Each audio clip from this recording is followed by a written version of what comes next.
साल के जो उम्र के लोग थे वो बहुत कम थे। यूथ की भागीदारी सबसे ज्यादा थी। तो इसमें मैं साफ कह सकता हूं कि परिवर्तन जदयू और बीजेपी का विदाई हो गया। ये बहुत क्लियर है। वोट परसेंटेज आप देखेंगे अगली बार 55-56 की स्थिति में थी, इस बार 50-51 के बीच से क्रॉस नहीं कर रहे। यूथ ने बहुत जबरदस्त वोटिंग किया है और आप समझ सकते हैं कि यूथ के भीतर अंदर करें कैसी छाप बिहार परिवर्तन पप्पू यादव, क्योंकि एक तरफ जातिवादी भाषा और दूसरी तरफ संप्रदायवादी भाषा, ये जो दो भाषा के बीच में यूथ ने साफ शब्दों में कहा मुझको तो भाई बिहार और बिहार। तो हम तो 71 सीट के चुनाव में इतना आश्वस्त है कि बिहार जनता और खासतौर पर यूथ, गरीब और महिलाएं ने पप्पू यादव पर भरोसा। और दूसरा, जदयू बीजेपी की विदाई तय हो गई और जो जातिवादी बूढ़े लोग थे वो घर से ही नहीं निकले। तो ये सकून देता है पप्पू यादव कि जो बूढ़ा लोग जो जाति का जहर ढुकल था, हम यादव, हम राजपूत, हम फलना, हम फलना, ये सबसे बड़ा सकून का विषय है और मुझे खुशी है। मैं धन्यवाद देता हूँ पूरे बेटियों को, माँ को, बहनों को, गरीब को और विशेष तौर पर यूथ। और कुछ पूछना है? पप्पू जी, क्या ये वही बूथ कतार में नजर आ रहे हैं जो कि लॉकडाउन के समय में दिल्ली से पटना आते समय वर्तमान सरकार सर आप देख लीजिए, जो लोग पप्पू यादव के परिवार के तरह लोग के आए या जो यूथ कोटा में थे, जो यहाँ फंसे, जो पानी में फंसे, जितनी जिंदगी तबाह 15 सालों में की और 30 सालों में जातिवादी कहलावे और अभी भी 1990 के जाति का जहर भरा हो। यूथ तो जाति और धर्म मजहब से उठ चुका है, उसको आप अभी भी जात पात सिखाओगे और जात का एरा दोगे तो हम इसीलिए नाम बता दीजिए ना, किस तरह से आप देखते हैं ये प्रधान की रैली थी आज। अब देखिए, हमसे मत करो, मैंने दुनिया में अब तक सबसे शीर्ष व्यक्ति को इस तरीके से जनता को ब्लैकमेलिंग करे, इमोशनल ब्लैकमेलिंग करे, हमेशा झूठ को मिथिला में गया तो आम, लीची, पान, मार्च की बात करने में 6 साल से आप है, 15 साल से आपकी सरकार है, आपको फिश बॉल नहीं बना पाए, आप लीची और मखान की बात कभी नहीं की। आपने तो मैथिली जो हमारी भाषा उसको भी आपने मिडिल क्लास से आपने खत्म कर दिया। तो प्रधानमंत्री जी अपने बातों पर कायम नहीं रहते हैं और प्रधानमंत्री जी ने क्या किया है, देश भर में जो उनके पास टीम है राक्षस की, आदमखोर की, प्रधानमंत्री को यदि मैं छोड़ दूं तो हमारे देश के प्रधानमंत्री हैं और हम उनकी बहुत इज्जत करते हैं, करेंगे। नीतीश कुमार जी की भी इज्जत करते हैं और आगे भी करेंगे। लेकिन उनकी जो टीम है वो कंप्लीट रूप से राक्षसों की टीम, जो इंसानियत के लिए खतरा, जो मानवता के लिए सही है।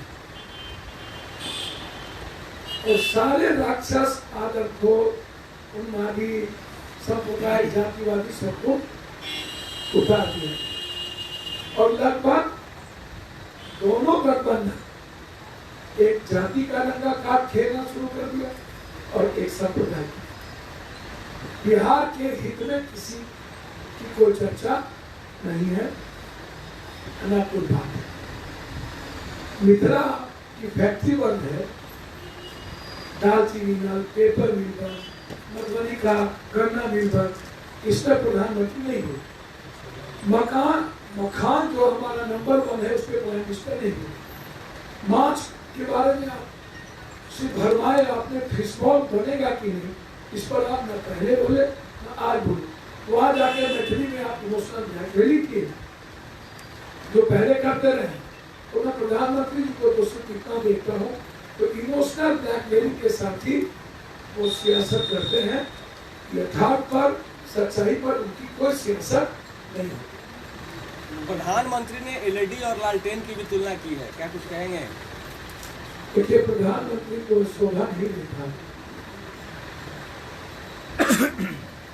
मुझे तो समझ में नहीं आता कि 15 साल के बाद अपनी बात ना करे प्रधानमंत्री और 15 साल पुरानी बात करे। इससे बड़ा दुर्भाग्य बिहार के 13 करोड़ लोगों के लिए कुछ नहीं। उनको अपनी बात करनी चाहिए, वो क्या किए हैं और आगे तो शायद अभी नहीं किए, 15 साल हो गए, आगे क्या करेंगे आप?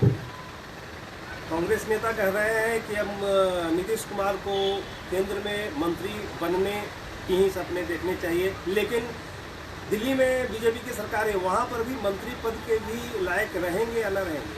देखिए, मैं इस सब चीजों में मध्यवर्ती हूँ। मेरा काम है बिहार बचाना, किसको मंत्री बनाना, किसको साथ लेना, ये उनके गठबंधन का सवाल है। मेरा जो 30 साल बनाम 30 साल है, जो मेरा एजेंडा है बिहार को एशिया का नंबर 1 करने का, बेटी की सुरक्षा का, युवाओं को लोन देकर मूलधन 30 साल के बाद कोई सूद ब्याज में, रोजगार पे, एजुकेशन पे, हेल्थ पे, मैं वहीं पर आज भी रुका हुआ हूँ। पलायन नहीं होने दूंगा, पर्यटन को बढ़ावा दूंगा, जो धर्म उद्योग है उसको 2 साल में, और सभी जितने लोग लूटे हैं, नेता हो पदाधिकारी हो, उसकी संपत्ति में जांच कराऊंगा। वो गलत होंगे जेल भी भेजेंगे और संपत्ति सीज भी करेंगे। और सीसीटीवी कैमरा मैंडेटरी होगा बाजार में, चारपोल के बाद, स्कूल में, कॉलेज में, अस्पताल में, थाना में, मुख्यमंत्री के चैम्बर में, मंत्री के चैम्बर में मैंडेटरी करेंगे। सच्चा कमिटी को हत्या लागू करेंगे। निजी क्षेत्र में, चाहे ऊंची जात के लड़का गरीब हो, चाहे पिछड़ी जात का गरीब का, जिसकी जो आरक्षण है भागीदारी करेंगे और निजी क्षेत्र में आरक्षण को लागू करेंगे किसी भी कीमत पर। मेरा जो 1 BHK का मुक्ता का मकान देने का, मेरा जो पेंशन बढ़ाने का है, इसी पर फोकस है। और कौन मंत्री बनेंगे मुझको कोई मतलब नहीं है। लड़ाई बिहार की है और बिहार पर लोग। जो इलेक्शन जनाधिकार पार्टी को कितनी सीटें आएंगी? अब हम ज्योतिष है, वोट तय हो गया। मैं इन लोगों की तरह तो नहीं कहूँगा, लेकिन विदाई तय है। और यूथ की लंबी कतार थी, शकुन है कि जातिवादी लोग हारेंगे, सांप्रदायिकता हारेगी। और अंडर करंट जो अरविंद केजरीवाल के लिए कभी था, शायद अंडर करंट कोई एक बड़ा अमेरिकनस जनता बिहार की करेगी। तीसरी विपक्षी पार्टी के रूप में नीतीश कुमार काम आने वाले समय में करने वाले। सर, मैंने कहा कि जाना था। अच्छा, बीजेपी नीतीश कुमार जी को जाना।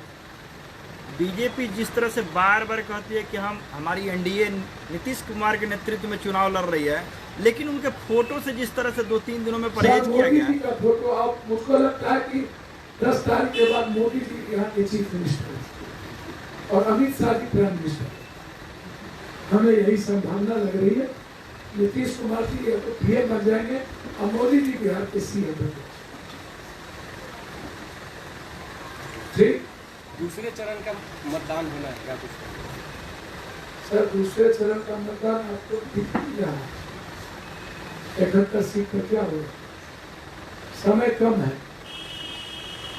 बिहार की जनता मन बनाइए, यूथ परिवर्तन चाहता है और गरीब परिवर्तन। अच्छा, मुंगेर पर कुछ बोलेंगे? मुंगेर वाली घटना पे पहले कह चुके हैं, बर्खास्त किया जाना चाहिए। वहाँ तारापुर में सबसे कम पोल हुआ है सर, कल की मात्र 41%। कल की जो घटना है ना, आप इससे समझ लीजिए कि 15 साल का जो नीतीश का सर रहा है, ये अफसरशाही और इंस्पेक्टर राज का नमूना था। अंत है, सरकार में आते ही आपको रामराज होगा, इंस्पेक्टर राज और पुलिसिया राज और गुंडा राज और गुंडई राज आपको नहीं, माफिया राज नहीं।